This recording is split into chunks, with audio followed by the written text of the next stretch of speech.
කුණ්ඩලකේශී කතා වස්තුව. අතීතයේ රජගහනුවර එක්තරා ධනවත් සිටු පවුලක් ජීවත් වුණා.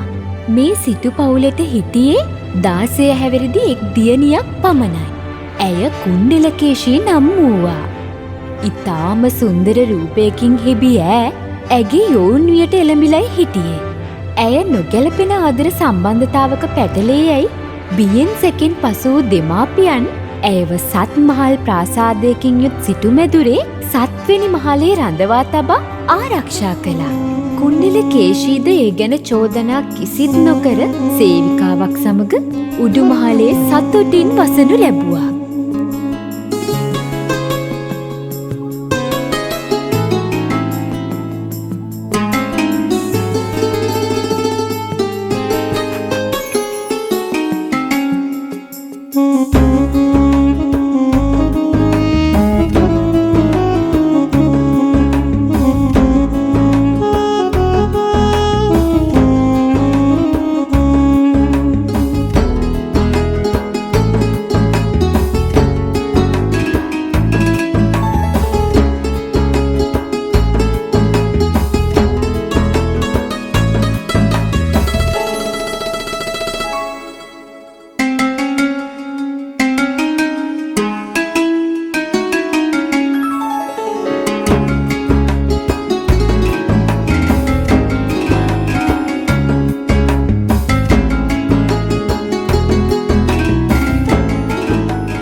කුමරියනි, ආහාර සූදානම්. මම මෙතනට රැගෙන එන්නද? මට බඩගිනි නෑ සාමා. ඒ පෙරසද්දේ කුමක්ද සාමා? මේ මධ්‍යාහ්නයේ ගමන් කරන්නේ පෙරහැර කුමක්ද? කුමරියනි, ඒ සොරෙක්ව වදකයින් විසින් දංගෙඩියට රැගෙන යනවා. ඔහු විසින් සිදු කළ සොරකමන් නිසා ඔහුව හොරපව්වෙන් පහළට තල්ලු කරලා මරන්නට නියමිතව තිබෙනවා.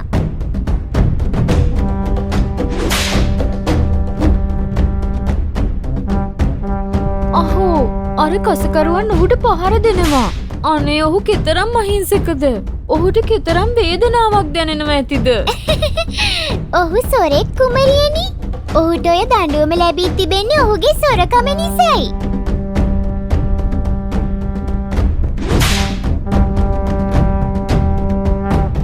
සොරෙක්කුවත් ඔහු කෙතරම් කඩවසම් පුරුෂයෙක්ද සාමා? බලන්න ඔහුගේ දේහධාරී සිරුර, තේජවන්ත ගමන. ඔහු තරම් කඩවසන් අයෙක් මම මීට පෙර නම් දැක නැහැ. රාජකුමාරයෙක් වගේ වුණත් මොකටද කුමරියනි? ඔහු දරුණු සොරෙක්. ඉතින් ඔහුට හොරෙක් වෙන්න හේතු තියෙන්නේ නැති සාමා? අනේ මන් දන්නේ කුමරිය උමතුවෙන් දොඩවනවද කියා. ඔව්, ඇත්තටම ඔහු දැකීමෙන් මා උමතු වූවා බඳුයි. ඉක්මනින් දෙමාපියන් මෙහි කැඳවන්න සාමා. මට ඔවුන්ට මේ ගැන පවසන්න ඕනේ. කුමරියනි, තවත් මොනවද උතන බලාගෙන ඉන්නේ? ඉක්මන් කරන්න සාමා. හොඳමයි කුමරියනි.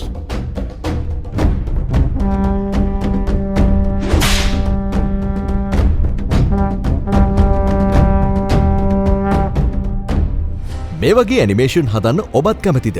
ලංකාවේ ප්‍රථම වතාවට අපගේ සුන්දර සිංහල ජනකතා, ජාතක කතා සහ ඉතිහාස කතා 3D ඇනිමේෂන් තාක්ෂණයෙන් ජීවමාන කරමින් YouTube මාධ්‍ය තුල පෙරලියක් ඇති කළ ලපටිසිනා ස්ටුඩියෝ YouTube නාලිකාව වෙතින් ගෙනෙන 3D ඇනිමේෂන් පාඨමාලාව දැන් ආරම්භුණා. සිංහල මාධ්‍යයෙන් වයස් භේදයකින් තොරව හැදෑරිය හැකි මෙම පාඨමාලාව සඳහා කිසිදු මූලික දැනුමක් අවශ්‍ය නොවේ. වැඩි විස්තර සඳහා ඔබගේ නම සඳහන් කර තිරේ දිස්වන අංකයට දැන්ම WhatsApp පණිවිඩයක් එවන්න.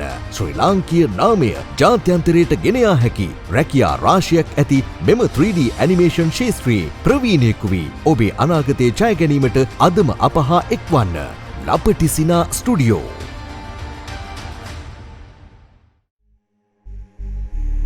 දියණියනි, ඔබ මේ උමතුවෙන්ද? කුමක්ද මේ දොඩවන්නේ? අනේ මෑණියනි, මට ඔහුව කෙසේ හෝ මරණින් නිදහස් කරගෙන ඔහු මාගේ ස්වාමි පුරුෂයා කරගන්න අවශ්‍යයි. ඔබ මේ කුමක් කියන්නේද දියණිය? ඔහු රාජන සහිතව මරන්න නියමිත පල් හොරෙක්. ඔහු නිදහස් කරන එක පහසු කටයුත්තක් නෙවෙයි. ඔහුගේ බරට රත්තරන්ද අලියතුන් 80ක්ද දෙන්න ඕනි. ඒක තමයි රාජ නියෝගය. නැහැ. නිදහස් කරන්න පුළුවන් වුණත් අපි මොකටද එසේ කරන්නේ? දියණිය, ඔබ නම් මේ කතා කරන්නේ උමතුවෙන්මයි. මේ වගේ පල් හොරෙක් සැමියා කරගන්න ඔබට තියෙන උවමනාව කුමක්ද? බැහැ, මට ඔහුව ඕනමයි.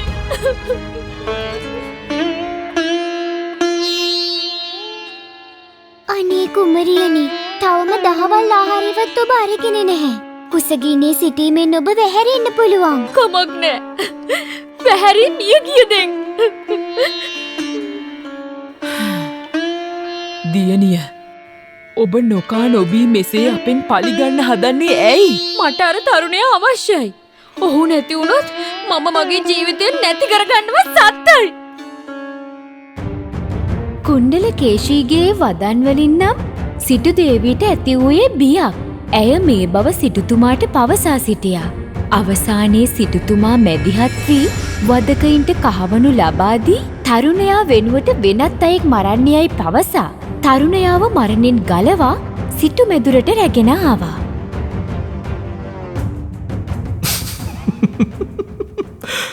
මේ සිදුවන්නේ කුමක්ද? මම දකින්නේ සීනියක්ද? සිටුමැදුරක කුමාරියක් මා වෙනුවෙන් උමතු වූවායයි කෙසේ මා විශ්වාස කරන්නද? මේ ඔන්න ඔය කිරිටු ඇඳුම් ටික ගලවලා හොඳට නාගෙන මෙන්න මේ ඇඳුම් ටික ඇඳගන්න. අපේ සිටු කුමාරි තමුන්ව හොර දෙටුවෙක් විදියට දැකලා ඔය තරම් උමතු වූවා නම් මේ ආභරණ සමග ඇඳුම් ඇඳ සිටිනවා දුටුවහොත් කුමක් වෙයිද? මොනවා වුණත් තමුන් පුදුම වාසනාවන්තයි. හොනෙට්ට ගිය කලබලපංකෝ ඒයි තොපි මට විහිළු කරනවද? අමතක කරන්න එපා මම දැන් මේ සිටු මැදුරේ බෑන බව. මේ සමා වෙන්න කුමරුනි. මේ අපි ස්නානය සඳහා යමුද එහෙනම්? මං මාවත්වල රැය පහන් කළ කෑමට බීමට හරිහමන් දෙයක් නැතුව සොරකමින් ජීවිකාව කළ තරුණයාට සිතාගත නොහැකි ප්‍රීතිමත් ජීවිතයක් ලැබුණා.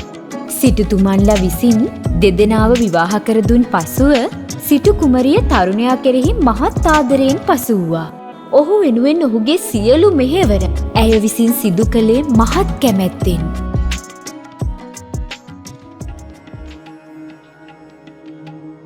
ස්වාමීනි, මා ඔබට ඉතා රසවත් පානයක් සැකසුවා. මේ පානය කරන්න. දැන්නම් මට කුසගින්නක් නැහැ. කුසගින්නට නෙවෙයි මේවා බොන්නේ. බීල බලන්න රසද කියා. ඔබ වෙනුවෙන්මයි සැකසුවේ. මේ මෑට තිබෙන ආභරණ කොට ඊයේ පනදා සිටියේ වෙන මාලයක්. කුණ්ඩලාභරණත් වෙනස්ද කොහෙද? මොකද? මොකද ඔබ ඔය විදිහට මා දෙස බලා සිටින්නේ? නැහැ, ඔබ කොයි තරම් රූමත්ද කියහම බැලුවේ. ඔය ආභරණවල දිස්නිය නිසා ඔබ තවත් ලස්සනයි. මම උදේම නාගත්තා. ඉතින් ආභරණත් පැළඳ ගත්තා. මේක මේ අලුත් මාලයක්ද? ගොඩක් වටිනව ඇති නේද? ඉතින් ඕක බොන්නකෝ. ඉන්න මං ඔබට පොවන්න.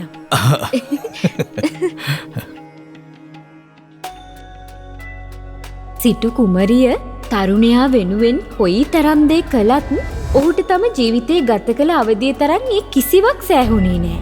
සොරකම් කරමින් මත්පැන් පානය කරමින් සූදු කෙලමින් ගත කළේ නොහික්මුණු ජීවිතය නොමැතිව කොයි තරම් සුඛවිහරණ ලැබුවත් පලක් නැති බව ඔහු සිතා සිටියා. එහෙයින් ඔහු නිතරම කල්ගත කළේ ශෝකයෙන්. මම එදා මැරිලා ගියා නම් මීට හොඳයි. කාටද පුළුවන් මේ විදියට මේ මන්දිරයටම වෙලා කොටු වෙලා ඉන්න? දෙයනේ මම හොරෙක්. මට පුළුවන් ද හොරකම් නොකර ඉන්න? මෙහෙම පිනට කකා බිබී ඉන්න එකේ මට ඇති පළක් නේ. මම සැලසුම් කරලා හොරකම් කරලා ලබා ගන්න දේ තමයි මට වටින්නේ. අනික මේ කොයිතරම් වස්තුව කන්දරාවක් මේක ඇතුලේ තිබ්බත් මට ඒව අයිති දේවල් නෙමෙයිනේ. ඒව අයිති අර සිටු කුමාරියට. සියලු දේ අයිති කරගන්න බැරි වුණත් අඩුම තරමේ සිටු කුමරියගේ කනකර රන් අබරණ මුතු මැණික් ටිකවත් අයිති කරගන්න තිබුණා නම් හොඳට ඕම ඇති. එතකොට මට පුළුවන් වෙනත් නගරයකට ගොස් මට ඕනි විදියට නිදහසේ ජීවත් වෙන්න.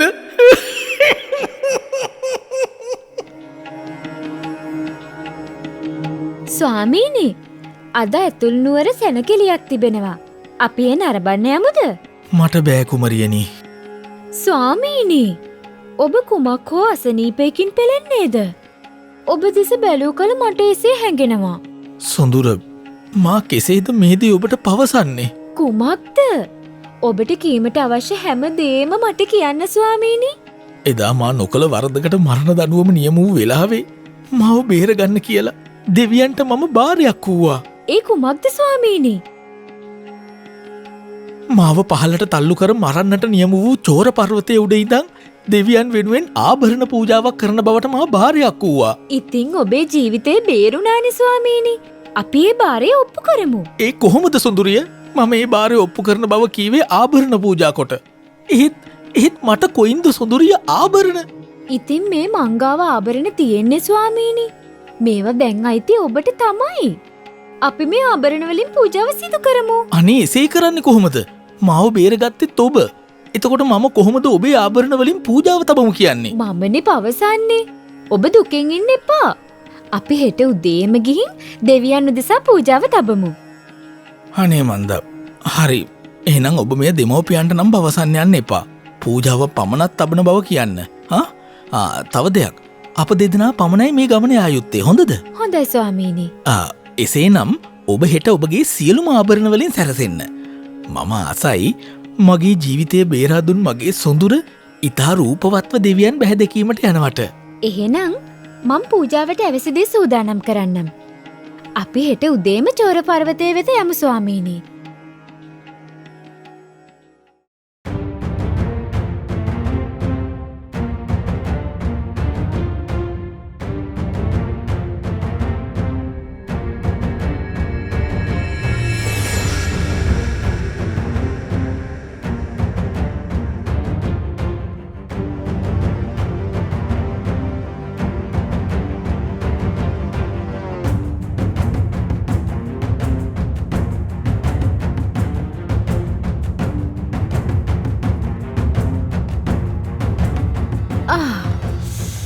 මට නම් ඉතා වෙහෙසයි ස්වාමීනි. පොඩ්ඩක් විවේක අරගෙන පූජාව පටන් ගමු නේද?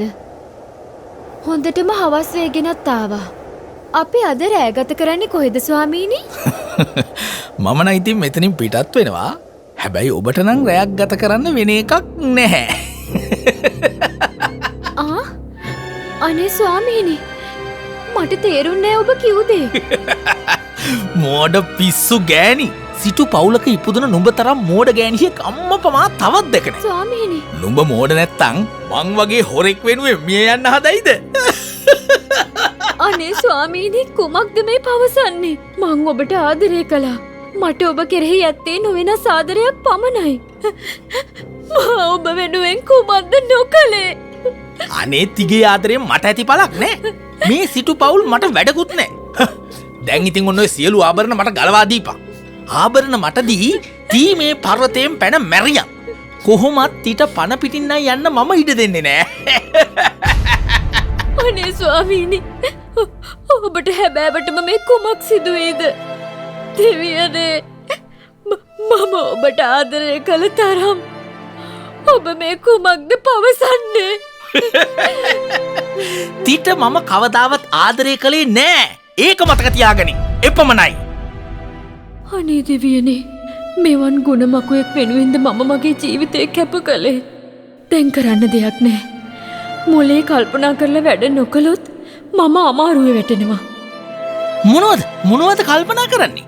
මට ඉක්මනින් ඔය ආභරණ ගලවලා දීපන්. ස්වාමීනි, ඔබ මට ආදරය නොකළාට කමක් නෑ. මා ඔබට ආදරය කළේ අවංකවමයි.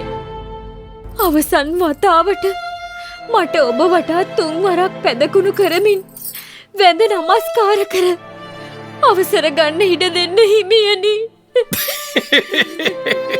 හොඳයි. ඔබ වැනි මෝඩ ගෑණියක් වෙනුවෙන් මම ඒ විකාර අදහසටත් ඉඩ දෙන්නම් කොහෙනම්.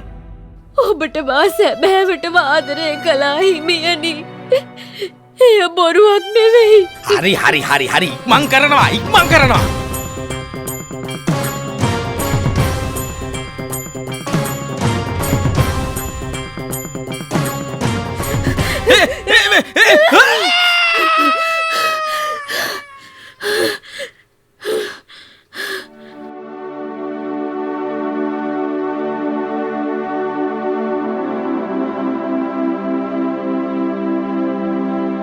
දැන් ඉතින් කෙසේවත් මට නිවසට යන්න හැකි.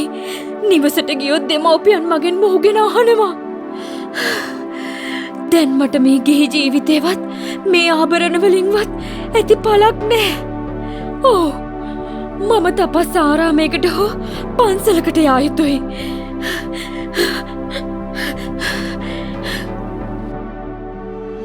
සිටු කුමරිය මෙසේ ගොස් පරිබ්‍රාජිකාවන් වෙසෙන තාපසාරාමයක් වෙත ගියා. එහි නැවතී ඈ ඉගෙන ගත්තේ වාද කිරීමටයි.